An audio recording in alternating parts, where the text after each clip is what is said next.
Al contraer matrimonio, la idea de los bienes de cada uno, si serán o no comunes, si determinaremos algo diferente, sin duda es muy importante. Evidentemente el afecto, el amor, es el eje cardinal de la unión, pero no podemos obviar las cuestiones de índole económica.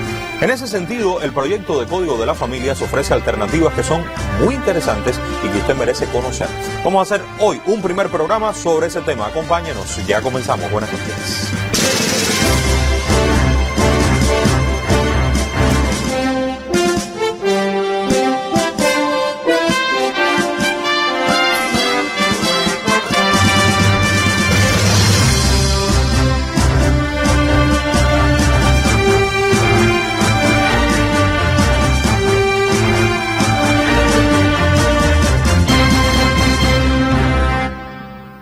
Me acompaña, como se hace habitual, cuando abordamos el proyecto de Código de la Familia, es el doctor Leonardo Pérez Gallardo. Bienvenido, profesor, una vez más. Muy buenas noches. Buenas noches y muchas gracias, Humberto. Régimen económico del matrimonio. Aquí hemos hablado durante estos programas, pero hemos coqueteado con el asunto, pero no hemos ido a la esencia todavía. Hoy le propongo un primer programa sobre el tema. Primero, ¿cómo es hoy el régimen económico de los matrimonios en Cuba, profesor? Esto es un tema que la población siempre está muy interesada en saber. Hay un interés de la sociedad en sentido general de cuál es el régimen económico del matrimonio. Hoy en Cuba hay un solo régimen económico matrimonial, o sea, no es posible pactar el régimen económico, a diferencia de lo que preveía el Código Civil Español, que daba la oportunidad de lo que se llamaba anteriormente capitulaciones matrimoniales.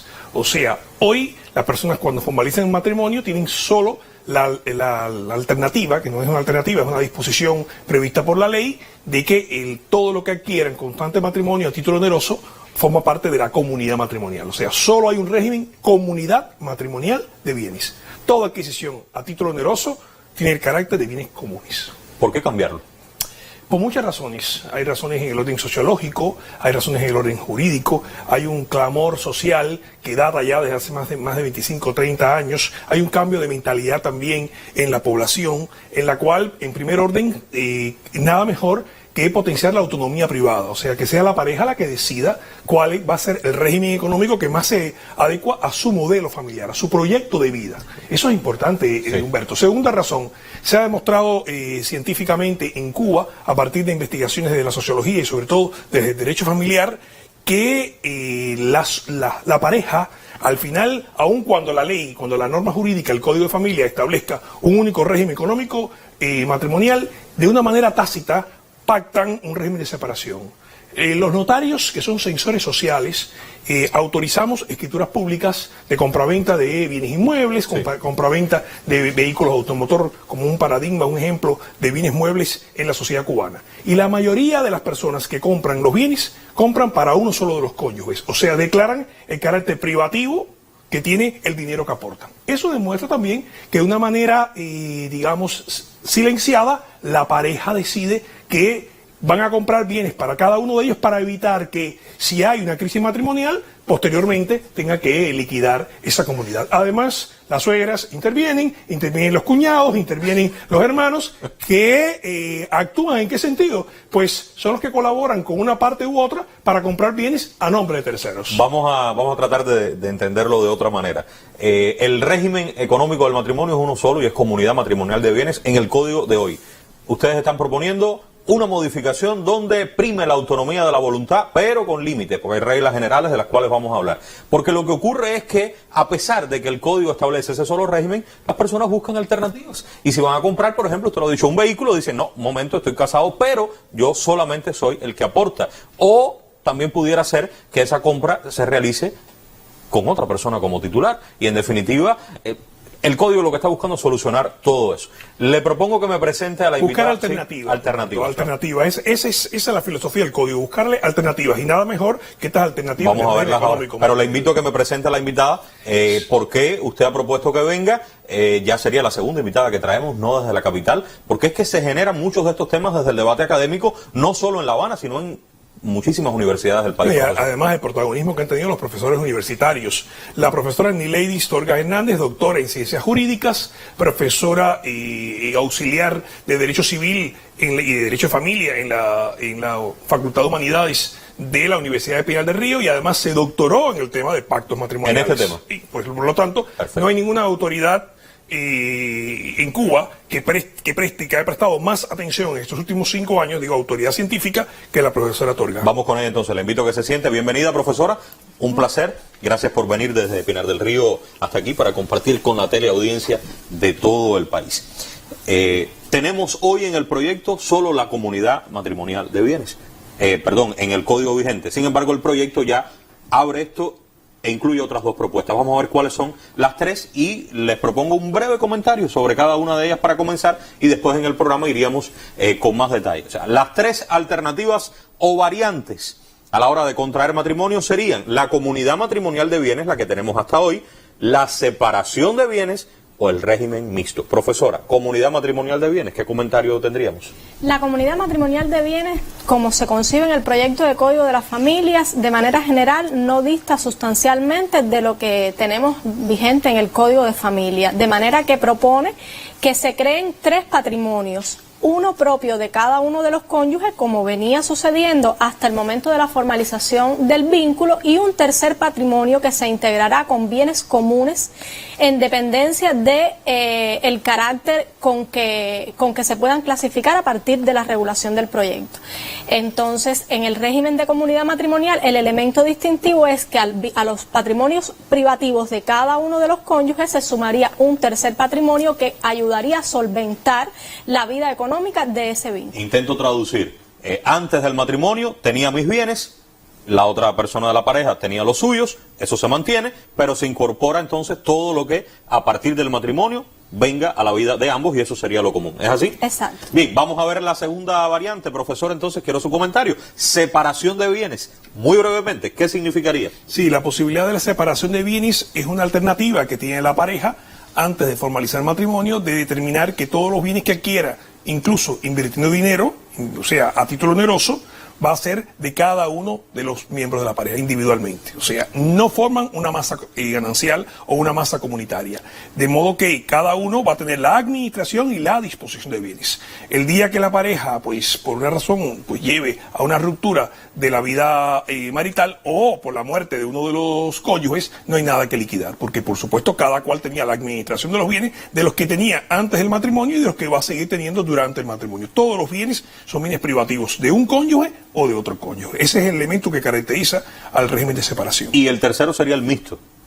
Profesor. El régimen económico mixto, como su nombre lo indica, propone una simbiosis entre los elementos del primero y del segundo de los regímenes que hemos explicado. Supone que determinados bienes conserven el carácter de propio y otros vayan a adquirir la condición de comunes. Digamos, pudiera la pareja establecer en razón de sus pactos que los bienes muebles van a tener la condición de propios, pero los bienes inmuebles o los automóviles, que por naturaleza son bienes costosos y que implican una inversión significativa, van a tener entonces el carácter de común. Entonces, en el propio vínculo matrimonial coexistirán elementos propios del régimen de comunidad y del régimen de separación. ¿Cuál es el mejor?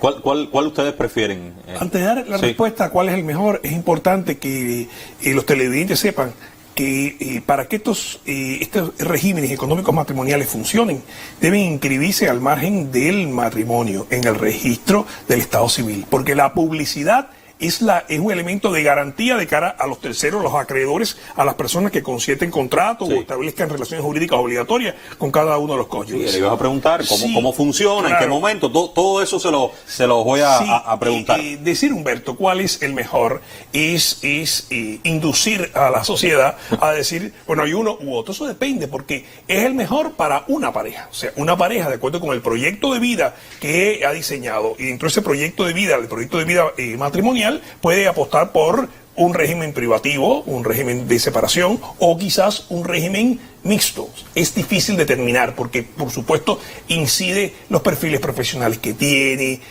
lo que quieren construir, si quieren construirlo en común, si es una pareja que el sentido filosófico de su vida es que sean totalmente independientes desde el punto de vista patrimonial. Ahora, aquí lo que sí me queda claro, yo quisiera la consideración de ustedes, es que todo esto funciona para las personas que contraigan matrimonio, no es para las uniones de hecho, porque si usted está diciendo que es requisito que se inscriba al margen de ese matrimonio, por tanto tiene que haber matrimonio. Si las personas no se casan, no estamos hablando nada, ¿es cierto? Sí, no significa que la autonomía privada no tenga su espacio en las uniones de hecho en relación con la economía de este tipo de familia.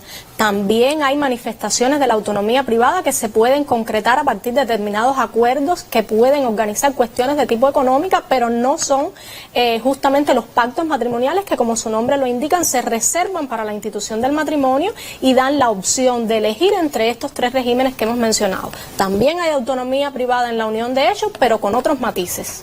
Tenemos que hablar de eso en algún momento, sí, no muy lejano, porque, miren, de hecho, la mayor parte de las parejas en Cuba no llegan al matrimonio. Estamos hablando de uniones de hecho. Quizás esta posibilidad que ofrece el proyecto sea una de las variables que conduzca, por supuesto, junto al afecto, que es lo más importante, el amor, a que más personas contraigan matrimonio en Cuba. ¿Qué sería común para cualquiera de las tres opciones? Para la comunidad matrimonial, para la separación o para el régimen mixto. Hay algunas reglas que aquí ustedes las pueden encontrar en el proyecto, que sí en cualquiera de las tres variables hay que tomar en cuenta. ¿Cuáles serían? Humberto, es importante explicar que la posibilidad de elegir el régimen económico del matrimonio responde al principio de autonomía privada y a su vez expresión del libre desarrollo de la personalidad.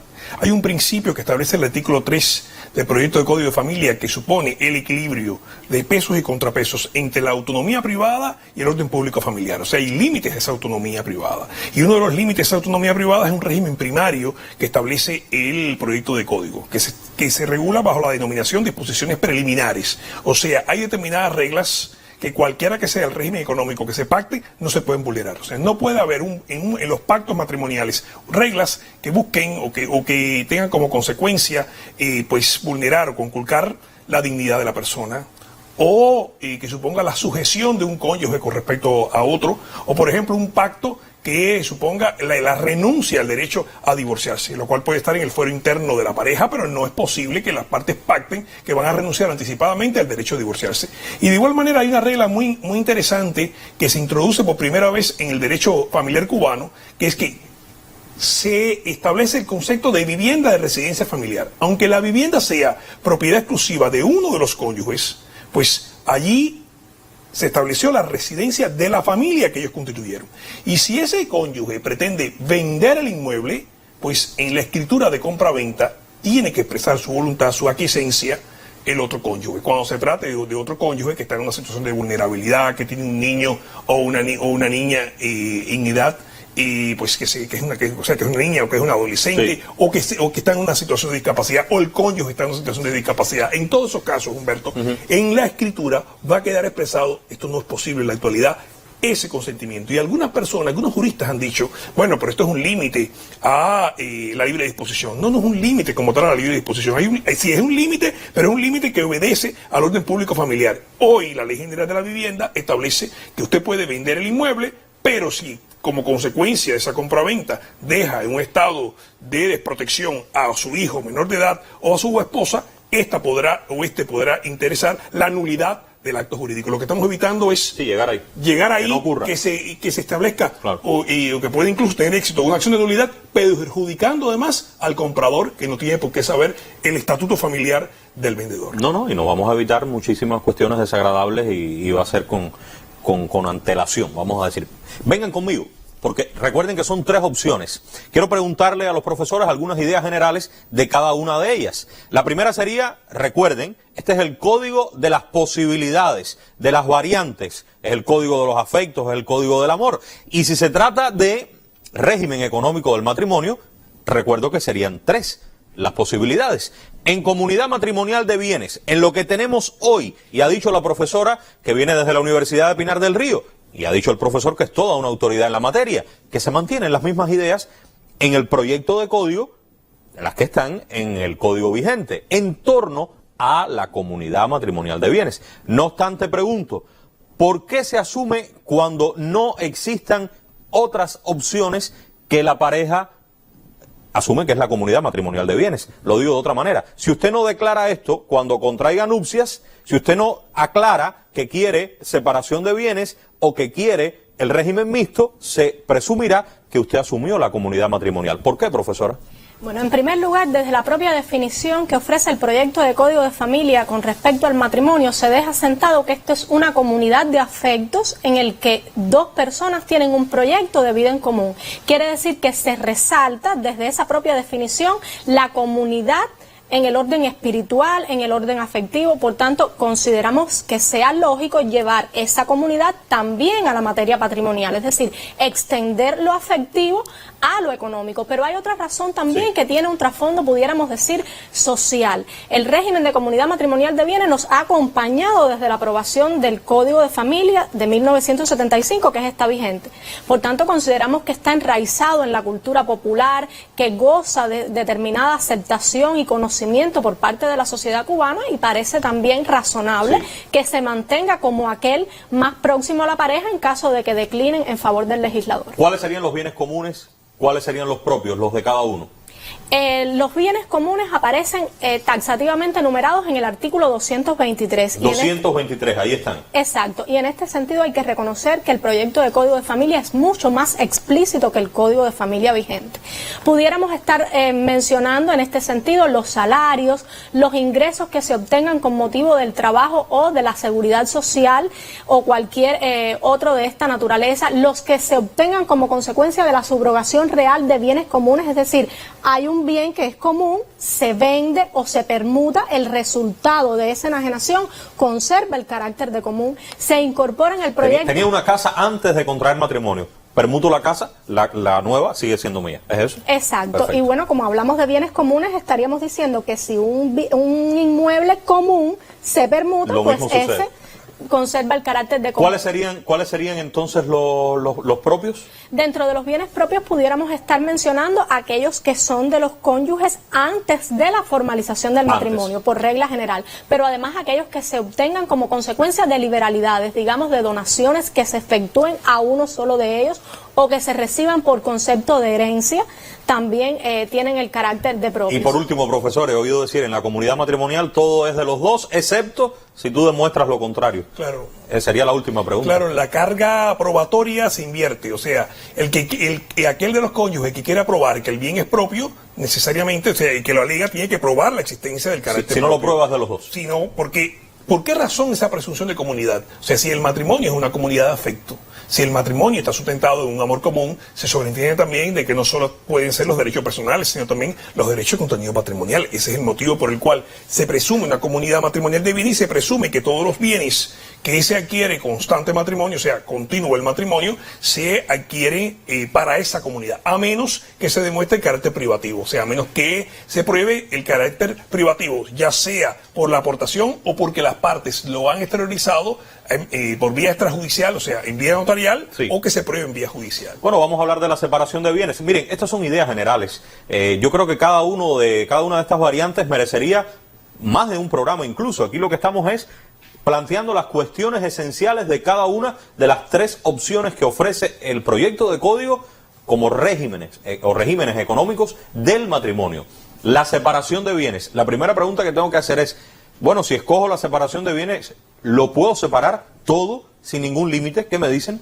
Bueno, es que de hecho si ha sido la voluntad de los cónyuges o de los futuros cónyuges, porque esta disposición se realiza antes de la formalización del matrimonio, pues evidentemente habrá que respetarla solamente con los límites que mencionaba el profesor y dentro de los que no se incluye ninguna que pudiera afectar este tema.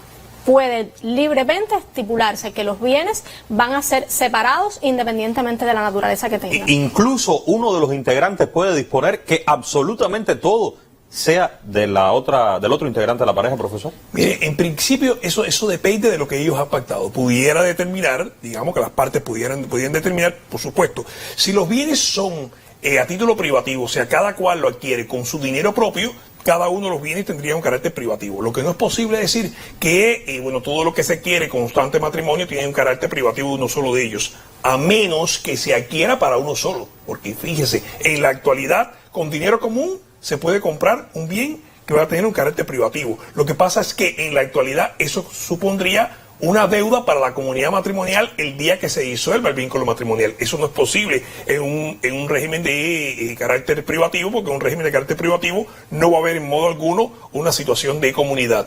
Sin embargo, sí opera en el régimen de comunidad. O sea, hoy la pareja puede decir, vamos a invertir del dinero que tenemos en común y el automóvil es para mi esposa.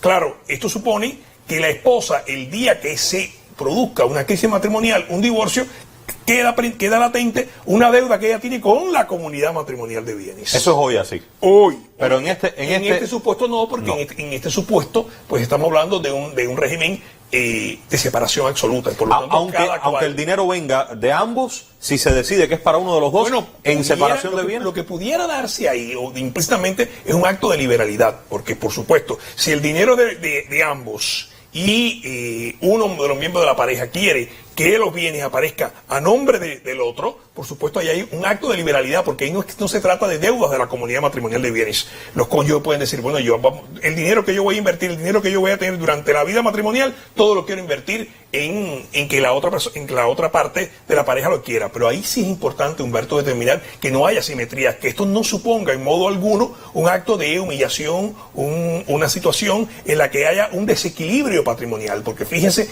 que en este orden, para intentar paliar las asimetrías que puede haber por razón de los regímenes económicos matrimoniales, incluso en razón de la comunidad matrimonial, cuando hay un desequilibrio patrimonial entre los miembros de la pareja, se establece la pensión compensatoria, que es una alternativa para evitar que, como consecuencia de que uno de los cónyuges ha sido a lo largo de la vida, por ejemplo, la mujer se ha dedicado a la actividad doméstica y el marido ha sido durante la vida marital un pequeño mediano empresario. Bueno, pero es que sin duda alguna hay que darle un avalúo al trabajo doméstico. Y esa manera de evaluar económicamente el trabajo doméstico supone un resarcimiento, y ese resarcimiento se revierte a través de la pensión compensatoria. Por eso es tan importante. ¿Eso es novedoso también? Sí, porque el vigente Código de Familia establece la obligación de dar alimento, pero no las pensiones compensatorias. Y se ha demostrado, sin duda alguna, esas asimetrías que se den en el derecho patrimonial de familia. Este es otro tema que merecería un comentario aparte. ¿Me dijo que se llama?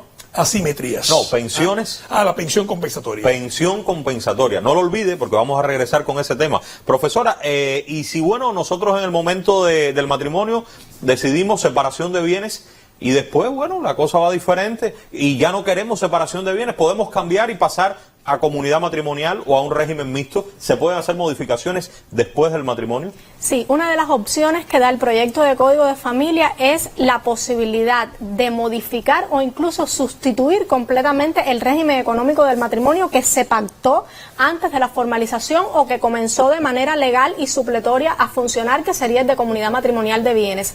Solamente resaltar que esto tiene determinadas limitaciones, pues esa modificación o sustitución solo pudiese realizarse después de un año de vigencia del régimen que existía una vez que se formalizó. Sí, pero no el se puede vínculo. cambiar cada un mes o cada 15 Se puede días. cambiar tantas veces como la pareja lo desee, pero luego de haber transcurrido un año de vigencia del régimen primero que se pactó.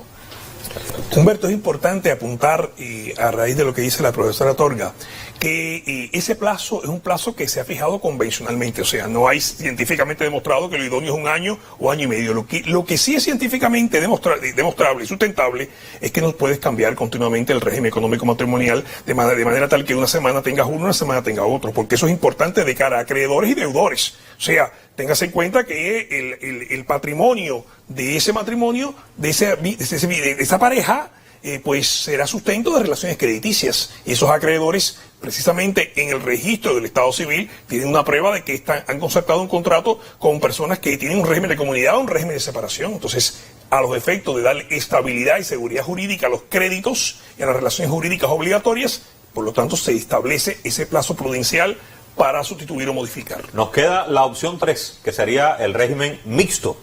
Y tengo estas preguntas en torno al mixto. ¿En qué consiste? ¿Cuáles serían las reglas? ¿Puede extinguirse también el mixto y pasar a alguno de los otros dos? ¿Qué me dicen?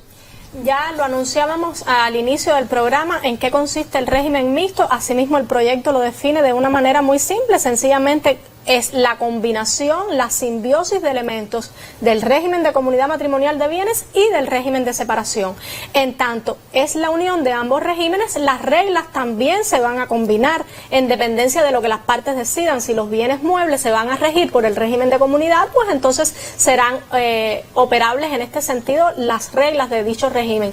Y si los bienes inmuebles lo serán por el régimen de separación, pues tendrían que entrar a jugar las normas de este régimen. No podemos decir que hay un desarrollo en el proyecto de Código de Familia de las reglas de este sistema, porque precisamente consiste en la combinación de los y esa combinación puede ser asimétrica, desigual, muchas cuestiones por comunidad y solo una en el régimen de separación, o viceversa, todo en separación y solo una cuestión en comunidad. ¿Qué me dice? Pudieran perfectamente ahí. O sea, no tiene que haber un equilibrio. Sí, porque ahí a diferencia de la pregunta que formulaba anteriormente en el régimen de separación, ahí no se queda en una situación de asimetría en la posición de las partes. Lo que sucede es que aquí ellas pueden establecer que todo sea separación y quizás los bienes inmuebles o el bien inmueble que adquiramos en Cuba, porque puede ser que el elemento que lleve a la pareja a decir que hay un régimen mixto, que diga, bueno, los bienes que se adquieran en Cuba se van a adquirir en un régimen de comunidad matrimonial, y si los que se adquieran en el extranjero, un régimen de separación. No se olvide que la familia transnacional es muy importante y que hay muchos matrimonios constituidos en Cuba de personas de distintas nacionalidades, y el régimen mixto puede ser muy útil en los matrimonios transnacionales. Sí, claro, para que, por ejemplo, las leyes de un país sean para determinadas cuestiones y las de otro para otras. Cuando conversábamos en esta semana para organizar el programa, teníamos claro que de todo lo que hay que decir de este tema íbamos a poder realmente ocupar muy poco contenido en media hora, y es lo que ha pasado. Nos hemos quedado prácticamente con todo por decir. Esto implica dos cosas. Uno, que usted puede escribir, enviar sus opiniones para un segundo programa sobre este tema. Hay un elemento sobre el que también queremos realizar un programa completo, y es el que tiene que ver con la vivienda. Fíjense, aquí el elemento vivienda dentro de este régimen que ofrece tres variables en la economía del matrimonio, las cuestiones patrimoniales. En la realidad actual de Cuba puede ser muy interesante, y por eso, profesor, vamos a invitar también a especialistas en el tema que nos van a acompañar. Pero con la doctora Torga queremos que regrese, si Pinar del Río lo permite, para hablar entonces con más detalle de en qué momento se puede hacer, ante qué autoridad, cómo sería el cambio, cuáles son las implicaciones para uno, para otro. Aquí está la cuestión de los hijos. También tiene impacto el patrimonio en los hijos. Fíjense cómo parece que se ha dicho todo, pero queda muchísimo. Les invito para otro programa, si están de acuerdo los dos. Solo quería decir que Shakespeare pone en boca de Hamlet una frase que es muy importante, que dice que tan importante o tan significativo es el matrimonio como el patrimonio que sustenta las bases de ese matrimonio. O sea, Hamlet también se preocupó por establecer un régimen económico del matrimonio. Gracias a los dos por haber estado con nosotros, y repito, queda mucho por decir sobre este tema. Fíjense cómo en la medida que estudiamos el proyecto aparecen más y más cuestiones interesantes y que apuntan a la voluntad de este proyecto de parecerse a la sociedad que somos en el día de hoy y resolver muchísimas cuestiones que tienen que ver con su vida, con la nuestra, y que en definitiva la protección a esos derechos y garantías contenidos en la Constitución que aprobamos todos allá por el año 2019 sea real, se materialice, sea concreta en nuestra vida. Un abrazo a los dos, les espero muy pronto. Aunque por ahora es todo. Sí, muy pronto regresaremos.